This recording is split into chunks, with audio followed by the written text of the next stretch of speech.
निश्चित छगन भुजबळ यांनी लोकसभेसाठी जशी गोंधळ झाला, जशी परिस्थिती झाली ती उद्भवू नये. राष्ट्रवादी काँग्रेसला 80 ते 90 जागा विधानसभेला देण्याचा शब्द दिला आहे. त्यातल्या 50 ते 60 जागा आपण निवडून आणू शकतो असं छगन भुजबळांनी म्हटलेलं आहे. अजितदादांना म्हटलं आहे की योग्य तो न्याय दिला गेला पाहिजे. सोबतच प्रफुल्ल पटेल प्रमुख नेते आहेत, त्यांनीसुद्धा छगन भुजबळांचं बोलणं योग्य आहे असं म्हणत छगन भुजबळांच्या विधानाला जो आहे तो दुजोरा दिलेला आहे. लोकसभेला जशी परिस्थिती झाली तशी होऊ नये याची खबरदारी घेणं गरजेचं आहे. आणि छगन भुजबळ बोलतात ते योग्य आहे, कारण ते त्या सगळ्या निर्णय प्रक्रियेमध्ये होते.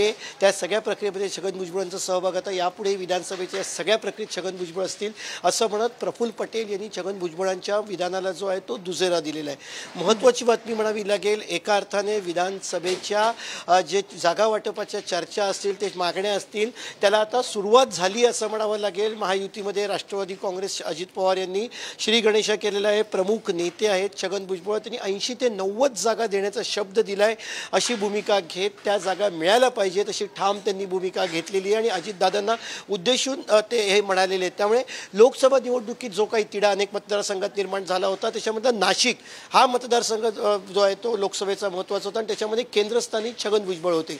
त्यामुळे स्वाभाविकपणे छगन भुजबळांकडनं या सगळ्या प्रक्रियेवरती त्यांनी जो घटना घडली ती लोकसभेला होऊन विधानसभेला होऊ नये, माफ करा, अशी भूमिका घेतली. म्हणजेच अजित पवार यांच्या राष्ट्रवादीची ताकद असलेल्या जागा या देण्यात याव्यात आणि 80 ते 90 जागांचा शब्द दिल्याची एक महत्त्वाची माहिती छगन भुजबळ यांनी या बैठकीत दिलेली आहे.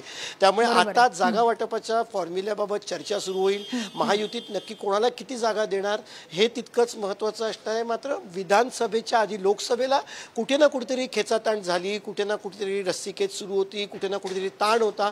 या सगळ्या बातम्या ज्या पंकज, पण आता भुजबळांनी जे वक्तव्य केलंय, अजूनही अजित पवार बैठकीमधून बोलतात, आपण त्यांच्याकडे जाणार आहोत. ते याला काय उत्तर देतात ते सुद्धा पाहणं महत्त्वाचं असेल.